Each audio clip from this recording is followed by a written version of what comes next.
Good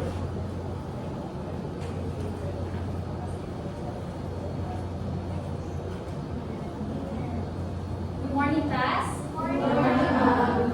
Okay, before you sit down, kindly take some pieces of papers under your table and straighten the rows of your chairs. Are we all good? Yes. Okay. So now let's check your attendance. Kindly check your seatmates if anyone is absent for today. Okay, yes, tapos na. Now, for our classroom rules, you may refer here or you may refer on our instructional material. So everyone, please read. Treat others with respect. Listen to the teacher. Raise your hand before speaking. Avoid using your gadgets if not needed. So is that clear? Yes, ma'am. Any violent reaction? Ma'am. Okay, so now, anyone who can give us a recap of what we discussed last meeting? Yes, Ms. Mapute? Last meeting we discussed about the missing factor of food. Okay, so any question with that? Okay, so Ms. Mapute, kindly get your prize here. So now, before we'll start our lesson proper, we'll have first our activity. So our activity is called Fix Me. So for the instruction, kindly read.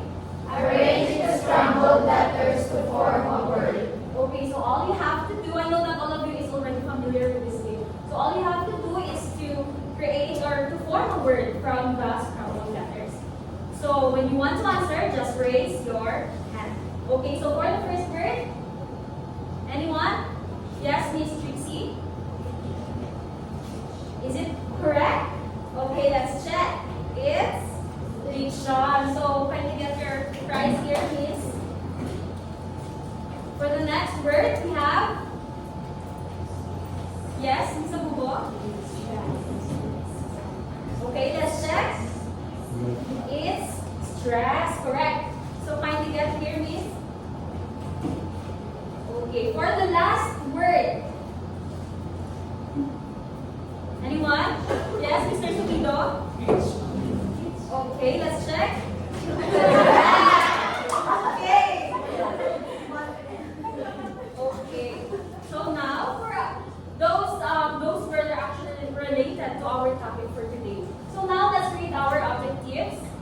At the end of the lesson, the student should be able to deliver a persuasive speech effectively through an Oxford-style debate. Okay, so now before we'll proceed to our lesson proper, we will have first another game. So it is called Say It Till You Make It.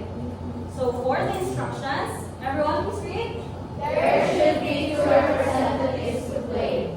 Each volunteer will pick a paper that has famous line of Filipino movies. The participant will deliver the line properly with emotions. Okay, so I need 2 volunteers, please. 2 volunteers.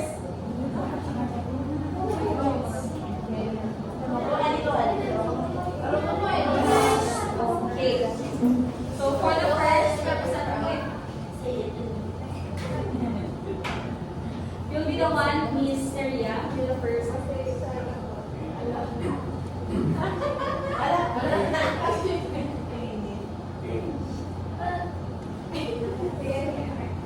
Oh, yes, kaibigan ko po. Kaibigan mo lang ako. And I was stupid to make the biggest mistake of falling in love with my best friend! Okay, thank you for that, Miss Neria. Now let's proceed to Miss Cordaya. She loved me at my worst. You had me at my best. But, pinagkipala mo lang ang lahat. And you chose to break my heart. Okay, so let's clap our hands to Miss Cordaya and Miss Rafi. Okay, so now, those activities are actually related with our topic for today. Now let's proceed to our lesson proper. So our topic for today is all about persuasive speech. So everyone, please read what is persuasive speech. Persuasive speech is a type of speech that aims to convince the audience to accept a particular perspective on person, place, object, idea, etc.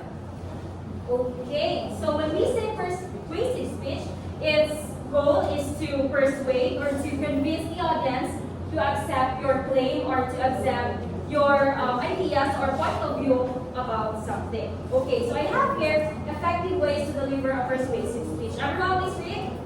Know your purpose and audience. Structure your speech logically and clearly. Use evidence and examples. Deliver your speech confidently.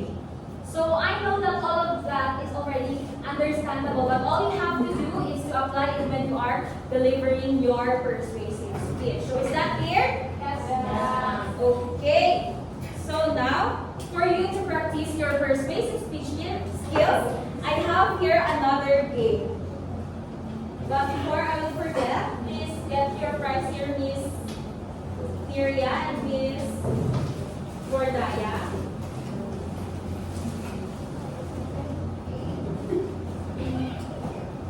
Okay, so for the convince me game, for the instructions, the volunteer will be given a scenario and he or she will act it out. So, any volunteer, I need 2 volunteers to play the game. Anyone? Mr. Tuko, yes? Another one? Okay. So for Mr. Tuko, here is your scenario. All you have to do is to create a dialogue out of it. Okay?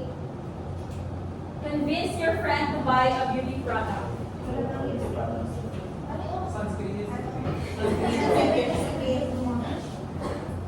Friend, ano ba na? Sale siya sa Watsons, buy one take one. Lalo, tinted sunscreen, is kanila ay wala na kamay. Pumunta ka sa mga kamis. Lalo, sunscreen. Thank you for that, Mr. Tuko. Now, for Mr. Espinosa, you're applying for a job. Convince the manager to hire you. Manager, I'm thinking of all the qualifications to pass the job, so you have to get me. You have to make hire me.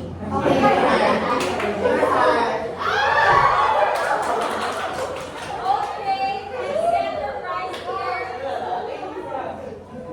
Okay, thank you for that. So I think you have already applied those effective ways of delivering a persuasive speech. So now, for you to master your persuasive speech skills, everyone, we will have our activity which is called Oxford Style Debate. For the instructions, the class will be divided into 2. The row 1 and the row 2 will be the group 1.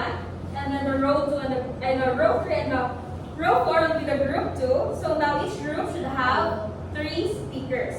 One group will be the proposition group and the other group is the opposition group. So the group 1 will be the proposition group and the group 2 will be the opposition group.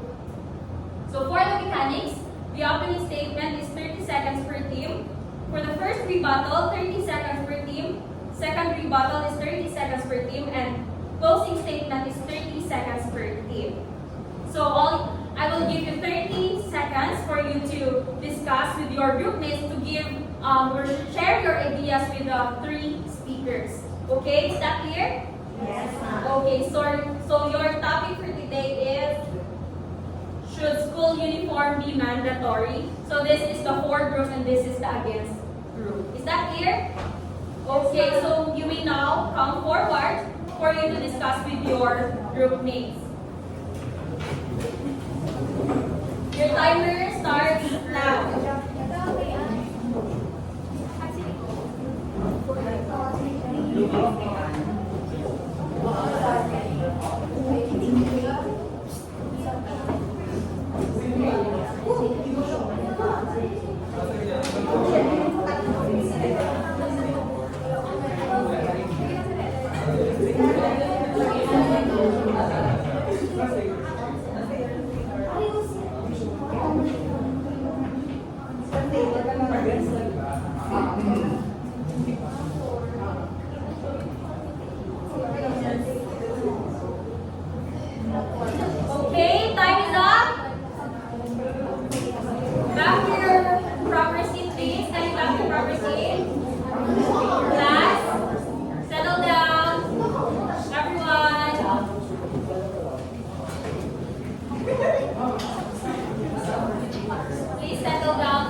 Okay, so your 30 seconds opening statement starts now. So good morning, everyone.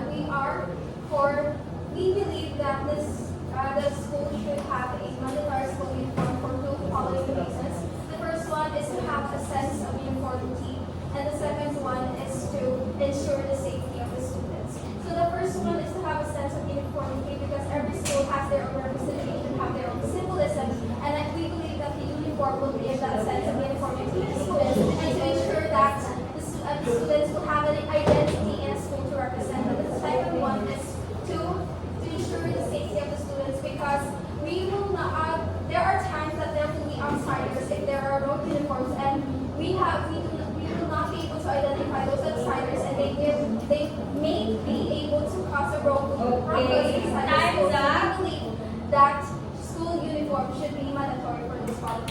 Okay, your opening statement.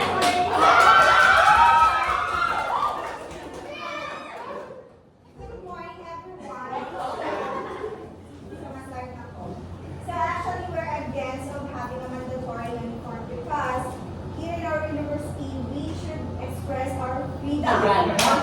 So we can wear what we want as long as it's presentable. It's not degrading and it's not hindi makita ang mga bubang, hindi makita ang mga kalubihan and everything. So is it okay? Wear whatever you wanted. And at the Okay, time same is up. Okay. Okay, group 1, your first rebuttal 30-second timer starts now. There is a platform for you to express yourself. Before we enter this institution, there are norms that govern the school. So that's why as a student, you must abide by those rules because there are space for you to freely express yourselves. Okay, time is up. Group 2, your 30 seconds timer starts now. For our in-immerse translator. May ID naman daw para ma-identify na student kayo ng university. So it's okay. Okay, so for the second rebuttal, group 1, your 30 seconds timer starts now. Hanggang saan ka na ng karayaan? Saka sunod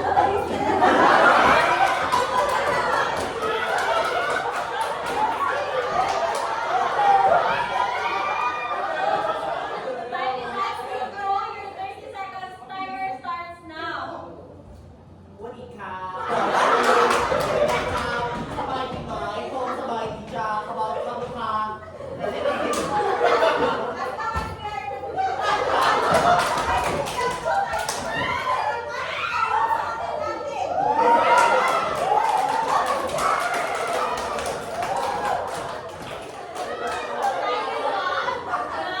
For the closing statement, your 30 seconds timer starts now. Okay, for the record, risking the safety of the student for the sake of expression is not worth it.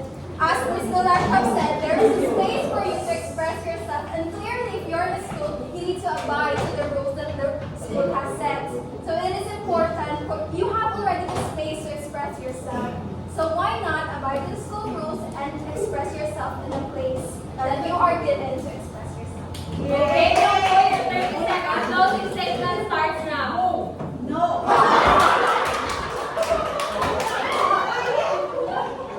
doesn't mean that you are not wearing your uniform, you are risking yourself. As long as you are presentable, you're not wearing anything na nakakabastos, you are free and you are safe as long as you are within the university. Okay,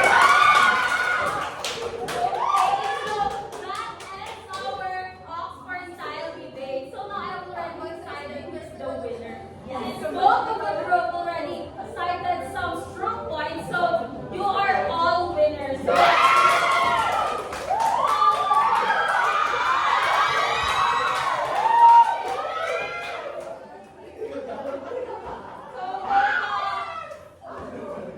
Speakers,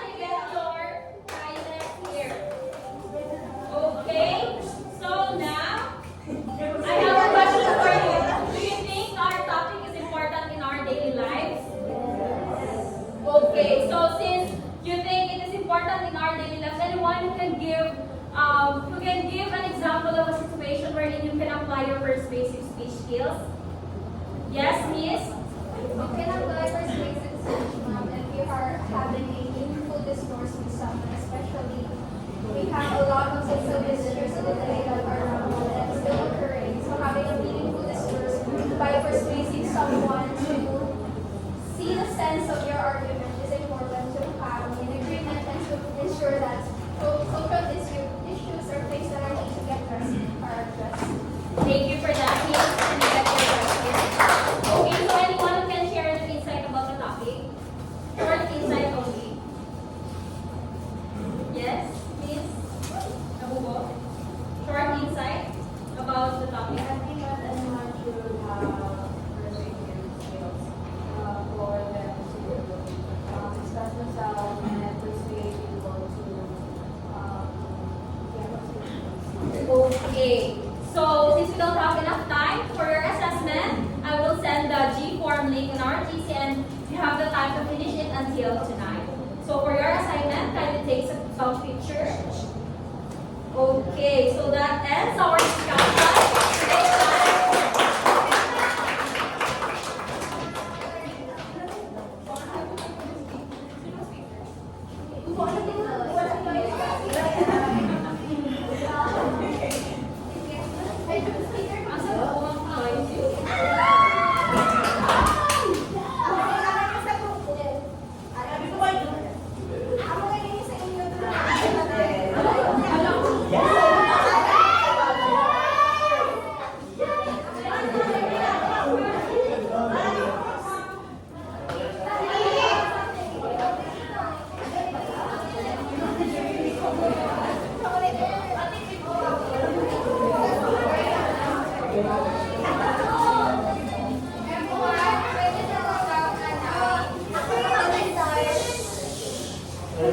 Next time.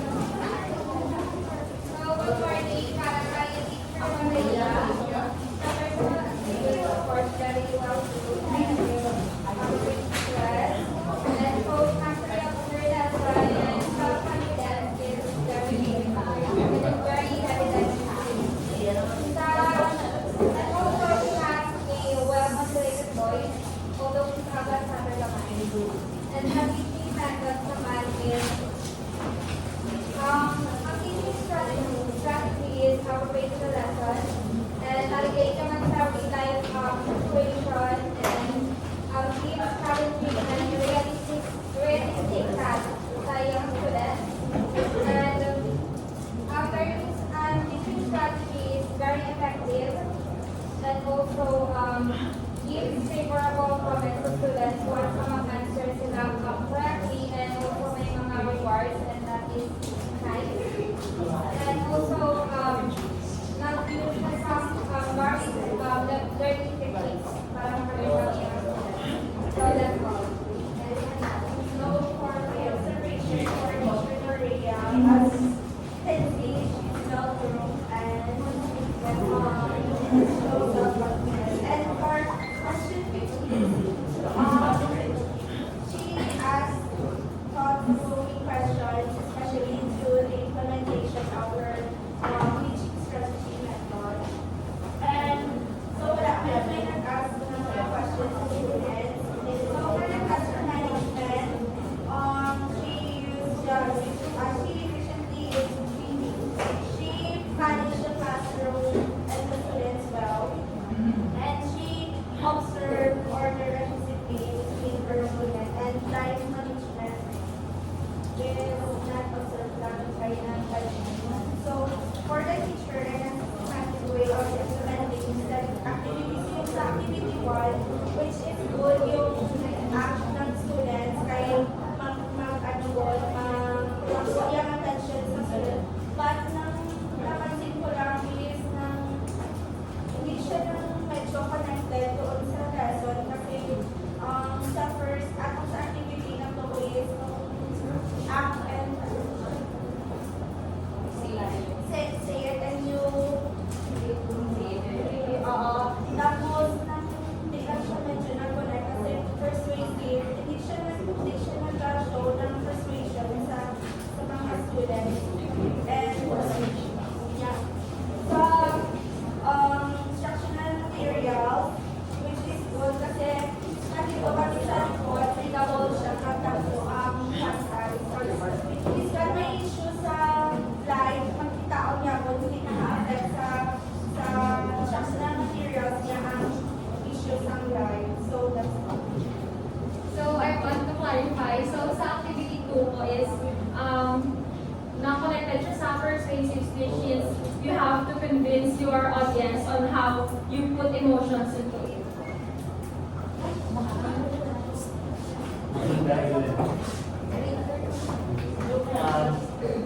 Of course, debate could have been included in the overtime, the better. But given that we only have 15 minutes to do the job, then still have 15 minutes. She was able to implement it. There was actually debate, kaya hindi na-identify per group who are the representative speakers. I don't know, you are not participating, you're not afraid to share your thoughts on a simple issue. Pero siguro mo na lang pyramid dito sa other group. Okay? Right from the side.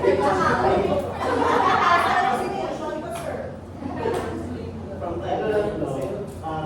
Maybe at the very start, you should identify them, identify the three representative. And then you tell you, in few seconds to organize themselves, who will be the first, second, and third, organize. Having that free style, who will stand to represent the group, it will be chaotic. Because nagpapangitan, si Makotek, grabe kayo magbundo, ikaw na lang. Kasi wala pa akong tamuhan. Di ba Makotek, assigning people with particular okay. So yun, organize lang. Yung issue doon sa relatedness ng mga activities, especially yung pinabasa mo na line, okay, I also have some issue with that because it's actually speech. You are talking about persistent speech. And you know, in the speech there was this doctor, even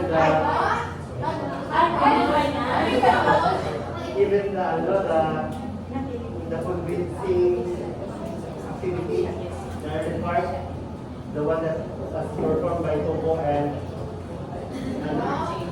Jay,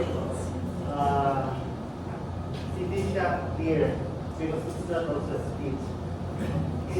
Although you have started talking about persistent speech, but the way it seems out as expected is not in the form of speech. So, parang sabi ko nga yung ginawa ni Topo, parang advertisement sa ano yun? Sa sunscreen.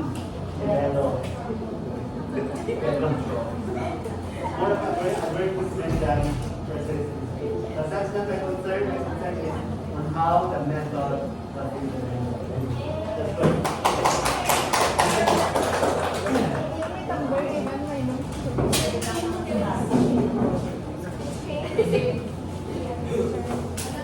Ano yung mga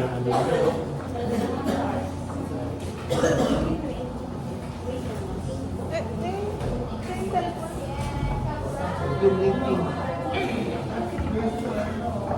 Nasaan ang rating for ng mga okay, ito na. Ay, Dre. Wait lang yun ha.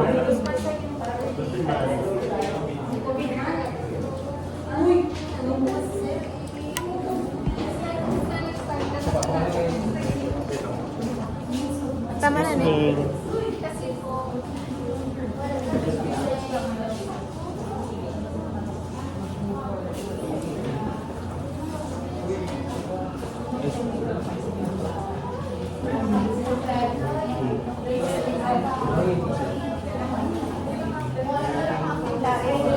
Wala ka mo rating, sir?